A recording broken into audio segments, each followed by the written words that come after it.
Hi everyone, I hope you all are having a wonderful start to the new year. My name is Gagandeep Singh and I'm a peak performance consultant, which means I help people live beautiful lives by helping them manage their minds. So in today's video, we are going to discuss about emotions.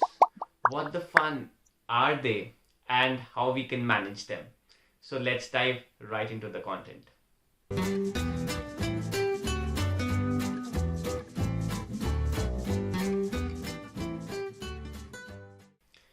Let's begin by discussing this human body. Now, what we see as a human body is a result of millions of years of evolution. And we spent most of this time in jungles living as cavemen. And as you would know, in jungles, one of the biggest priorities is to survive.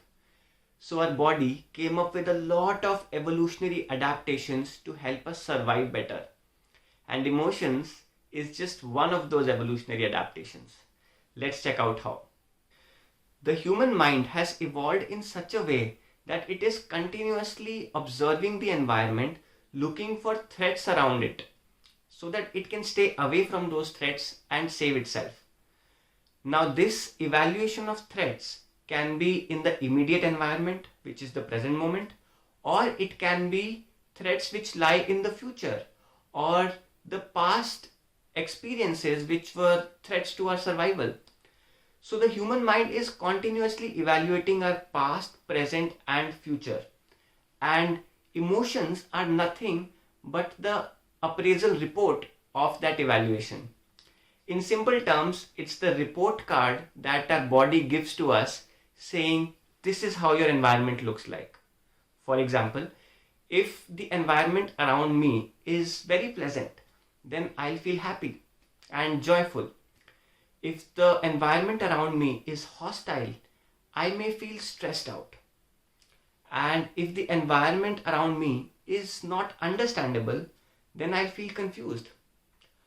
All of the human emotions, be it the comfortable ones like happiness, excitement, or joy, or be it the uncomfortable ones like sadness, grief, or anxiety, all of these emotions have a functional value which is telling us something very specific about our environment.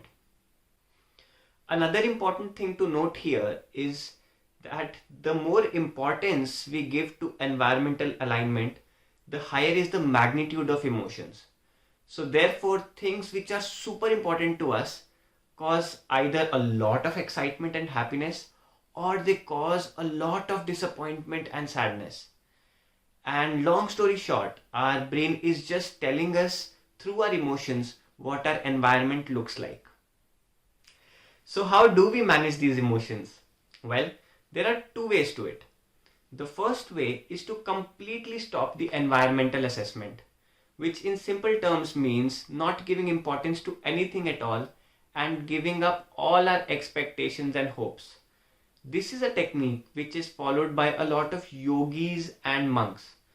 And what they do is that they stop assessing the environment completely and there is no importance attached to any of the events.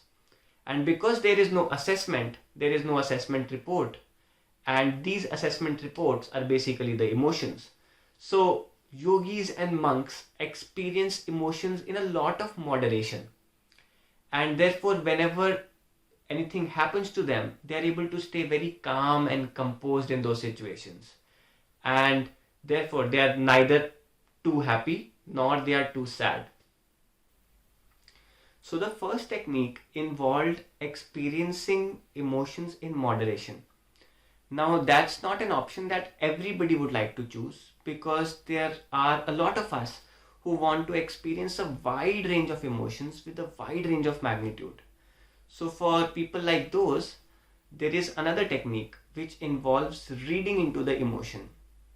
What I mean by that is, whenever you feel an emotion, especially an uncomfortable one like stress, anxiety, sadness, or grief, instead of trying to run away from it or avoid it or even overcome it, instead of doing all of that, what we could do is just try to understand why that emotion exists, what our body is telling us through that emotion. For example, if I am feeling grief, well, grief involves loss. So maybe my body is telling me that I have lost a precious someone, or maybe I've lost a relationship, or maybe I've had a financial loss. And all of these losses are a threat to my survival. So basically, my body is telling me that you've lost something, so be careful. Once we are able to understand what the emotion is telling us, the purpose of its existence is fulfilled and it gently goes away. And that's a very simple and very powerful technique that we can use to manage our emotions. So now we know that emotions are just evolutionary adaptations that our body uses to tell us about the environment. And we can manage all of these emotions just by trying to understand what our body is telling us through these emotions. And here's a bonus insight for you. The culture at large focuses a lot on happiness, and a majority of us are in continuous pursuit towards happiness. But happiness in itself is just one of all of those emotions. And if we can train our mind in a certain way, we can not only learn to enjoy our comfortable emotions, but we can also learn to enjoy our uncomfortable emotions like sadness and grief just by turning them into puzzles. That's it from my side. My name is Gagandeep Singh. I hope you liked the video.